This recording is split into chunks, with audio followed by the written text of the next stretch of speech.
In this video, you are going to learn how to composite using layer masks.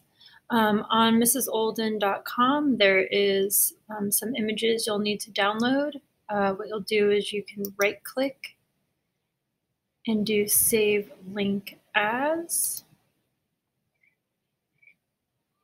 And you'll want to save your link, your image, to your Pictures folder. If you can't find pictures, you can give it a shot. It should be under your user number. Go to Pictures. And then a quick way to go ahead and add it to your favorites is you can just click and you should be able to drag it right there. Mine's already there. Image 5 is fine, and then you're going to go ahead and hit Save.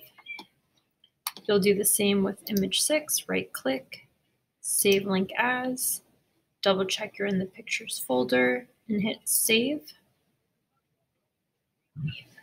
After they download, you'll see them down there. I'm going to Command Tab over to Lightroom. And now I need to import my images. So I will go to Import.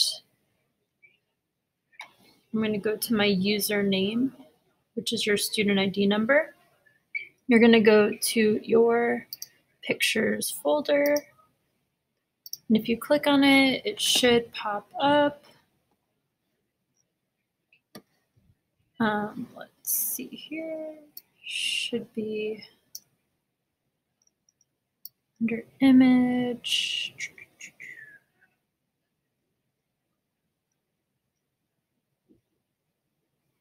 I guess they're up here. There they are, right there. I've already imported this, so they are already in there. But what I can do is hit Add. I would select Command, click on both of those, hit the check mark, and then I would add to my catalog. When you're done, you're going to go ahead and hit Import. Mine are already here. Image 5 and image 6. To edit this in Photoshop, you're going to go ahead and select on image 5, hold down Command, click on image 6, let go of Command, right click, edit in Adobe Photoshop, open as layers in Photoshop. This is new and different than what we've done before, so open as layers in Photoshop. And this will open both images in the same Photoshop document.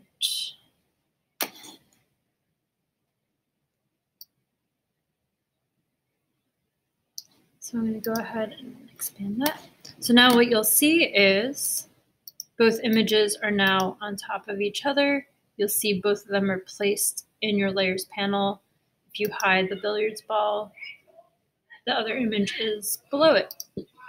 We're going to start by masking our billiards balls. One way to do this is using the quick selection tool to cut them out.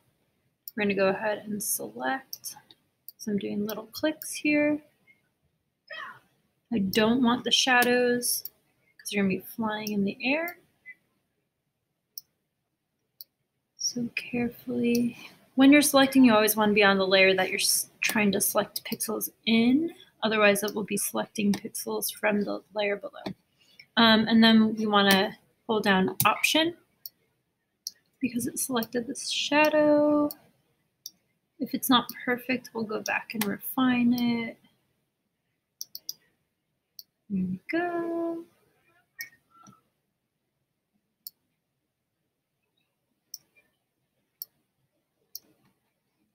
I'm going to get these clustered over here.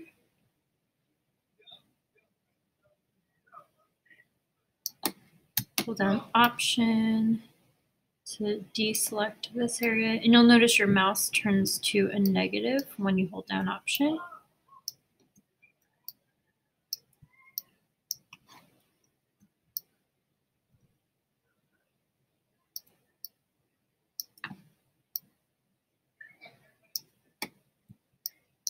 All right, once you have your selection, you can go ahead and You can do selected mask here, so I might actually do that here. I can turn the transparency down or up to kind of see the edge here. And then what I can do is a smart radius, which will try to detect the edge, and I can increase it. I can smooth the edge so it smooths out. I could also feather so it's a little bit softer on the edge. And then I can go back in with a couple of these tools. This one is a paintbrush where I can hold down Option. I can actually make this larger, hold down Option. I can go in and try to decrease some of this. And this one is called the brush tool. So I'm holding down Option and I'm just, oops, wrong key. Option, and I'm just trying to remove some of this.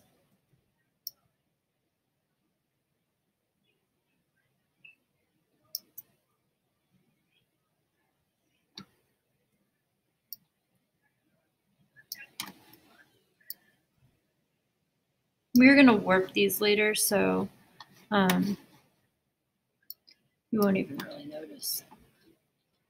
All right, that's good for now. We're going to go ahead and hit OK. And then once you have your selection, you're going to go ahead and hit Layer Mask, and it will cut out your image. After we cut out our image, we're going to go to our Move tool. And you'll notice once you cut out your image, what you've done is you've used a mask over your image. So if you right-click and disable your layer mask, you'll see that all the information is still there, but only the things that are painted white are showing, and anything that's black is hidden. So actually, before we go to the Move tool, let me show you a little trick. You can click on your layer mask. I can use my paintbrush, which is B on the keyboard right here. And I can use the black and white to alter my mask. I'm going to right click and have a soft edge, so about hardness at 50. And then I can actually go with my black and sort of erase or hide more of the image. Make it a little bit softer here. And go over here. I'm just trying to get rid of some of that red.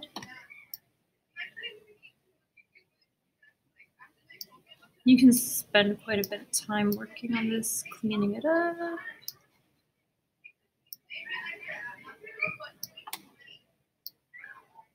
So this is just with a paintbrush, B on the keyboard, and you're using black and white to go ahead and paint. So you'll notice that this would be updating. I can actually make, if I right click down here, I can make my thumbnails a bit larger so you can see a little bit better what's happening.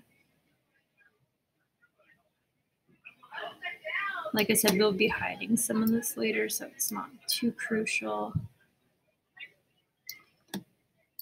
But you do want a softer edge, so it's not as clunky. All right, now we're gonna go ahead and distort it so you get the Move tool, which is up here.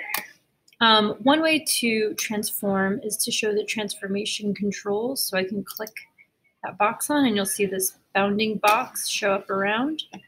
Now if I resize my image, you'll see that it gets warped.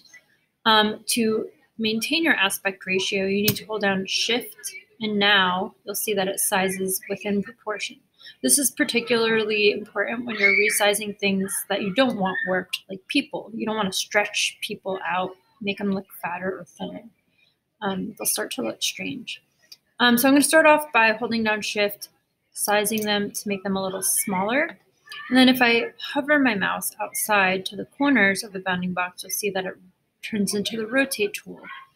Now what you can do is go ahead and rotate. So I'm going to rotate them around. And then if I click on the item, it will move it. And I'm going to rotate it like so. And then if I hold down Command, I can actually use each corner. You'll see it turns white, and now I can actually warp it so it looks like it's going and